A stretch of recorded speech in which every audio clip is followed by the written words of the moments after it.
Hey guys, welcome back to Pikastache's The Royal Trap playthrough. So, we left off with, gagging Dolores and whatnot and having the princess and trying to take her home. Not much action has been going on, and I wish there was. Okay, so, as we near the palace, we catch sight of a figure in the distance. He's wearing the uniform of a soldier of Guelenor. Of course, they must be sending out search parties by now. Hola, guard! The guardsman draws his sword in approach. He must find our appearance suspicious. One missing princess, two princes, who should be in the castle under lock and key, and two servants, one whom is tied up? I suppose we do look a bit suspicious at that. Declare yourselves! Callum and Cassidy of Guelenor, Oscar of Ossendar, and his companion Miss Valois and our prisoner. That's all right, they're rescuing me. Are you injured, my lady? Just a bit sore-footed. I don't suppose you have a horse. I would be happy to assist you, my lady. He comes close and offers her his arm. But he hasn't put down his sword. Die, imposter! And everything happens at once. Cassidy is frozen in place. Uncomprehending, Austria's eyes open wide as he realizes the danger. Too late. Callum is already moving, but he is standing one step too far away and out. Cassidy is... Oh, darn it. See Dolores launching past me, still bound, driving her shoulder hard against Cassidy's form, knocking the princess off her feet and out of the line of the guardsman's strike. I take the same tactic, but apply it in the opposite direction, snapping a vicious sidekick to the guard's ribs. His armor pads him from any damage, but it drives him back away from his target. Ah, the cool, like, cutscene. With a quick pivot, I restore my center and draw my dagger. I rush against him, both blades flying rapidly to chime against his sword, forcing him to withdraw even further in order to regain the advantage of reach. He feints, then sweeps for my feet, but my lack of armor stands with an advantage here. I leap over the strike, and then swipe at his eyes. I'm not close enough to connect. His head jerks back in an instant, keeping him off balance. Now he's in. He brings his greater strength to bear against me. Overwhelming blows make the daggers ring in my hands. This is no sparring match. I can already feel a burning line across my arm where I fail to completely guard one slash. I come in close again, trying to pin his sword, but I've miscalculated. The guard's heavy, muscular knees... Oh, I hate first person! But I have another advantage, and he does not. I am not alone. As the guard raises his sword over my head, Prince Callum charges in, catching the guard's arm in mid-stroke. Using his weight and leverage, he flips the man onto his back, then pins him down with one knee. Die! He raises his hand, then slams the side of it down hard onto the soldier's throat. No! This time it's too late to stop him. A crushed neck cannot be undone. Oh man, this guy needs like a psychiatrist. What? No, don't look. He pulls Cassidy away, leaving only Callum and myself to view the guard's dying struggles. As breath returns to my aching body, the guardsman loses his forever. We should have questioned him. He was an assassin and a fanatic. He made no attempt to hide his target. He couldn't possibly have expected to get away cleanly. He intended to attack until he was dead. He was one of your guards. He was in someone's pay. Probably Duke Farah. You! He directs a shout at Dolores, who lies still bound and gagged on the ground where she fell after knocking Cassidy aside. Did you know about this? Yeah. She can't answer you like that. Fine. He hauls Dolores to her feet and unfastens the gag. Of course I didn't know, you poor kid! How would I? He reacted. She did protect me. She only did that to try to save her own skin. Sure, and wouldn't you? I don't want to die. I don't want her to die. I don't want anyone to die.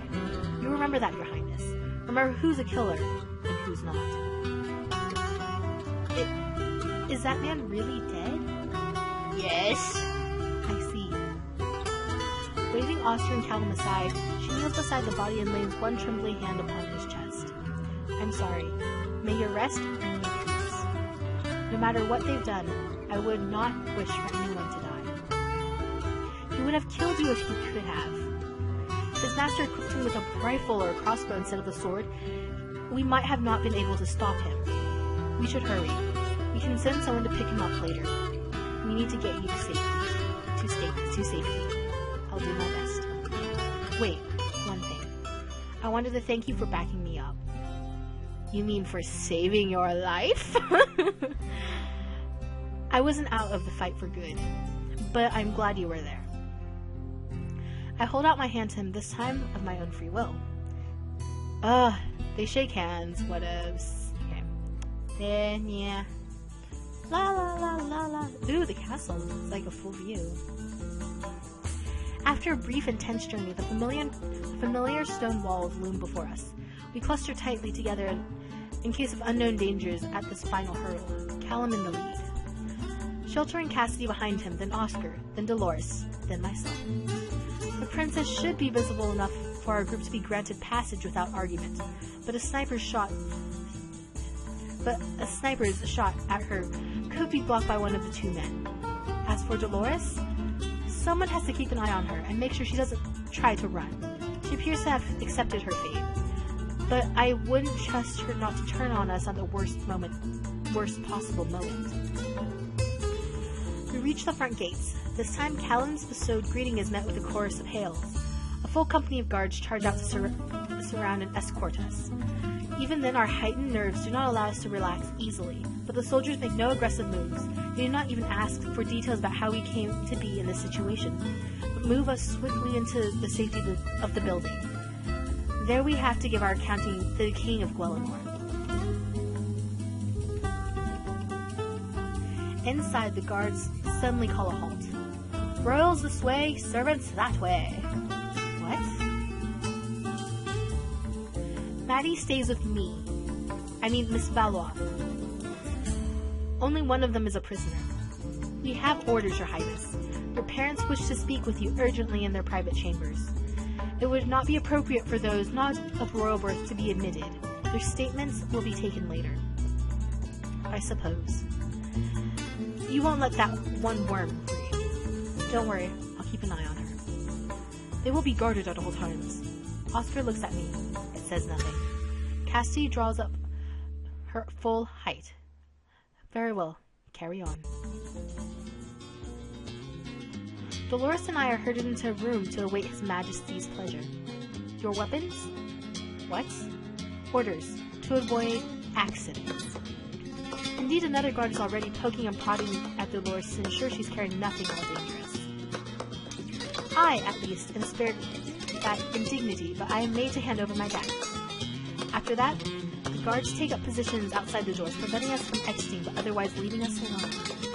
There's nothing for us to do but stare at each other in peace. I can only imagine what must be happening with the others. Will Callum rage at his parents for having kept him in the dark all these years? Will he be punished? Or will the newfound sibling bond between him and Princess Cassidy serve to mend all ills? And what of Oscar? Could he demand reparations for assault in the garden if he chooses not to take Callum's side? Blast it. I wish I could be there. While I'm making wishes, I also wish for a cold drink and a warm bath. Sleeping in a forest does not suit me. You could at least untie me. You're a prisoner. Come on, what am I going to do? Knock you over and take on the entire house all by myself? I just want my hands free, that's all, my fingers hurt. Do I trust her or not? Don't you die. How do I know you won't jump straight into a secret passage and disappear? This is your palace, full of your friends. Ha! Well, who are you now? How would you like half out of the joint and mine and bruises? My nose is just so fierce I can't even scratch it. I'm not that evil. Oh, fine.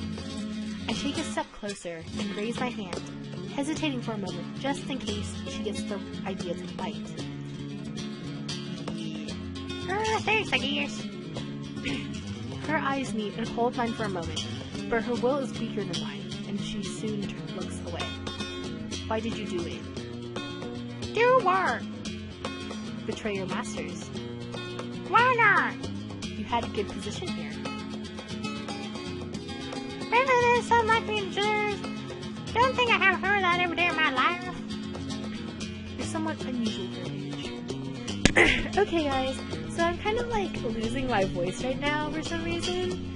So I'll just end my walkthrough here, and we'll start up again later.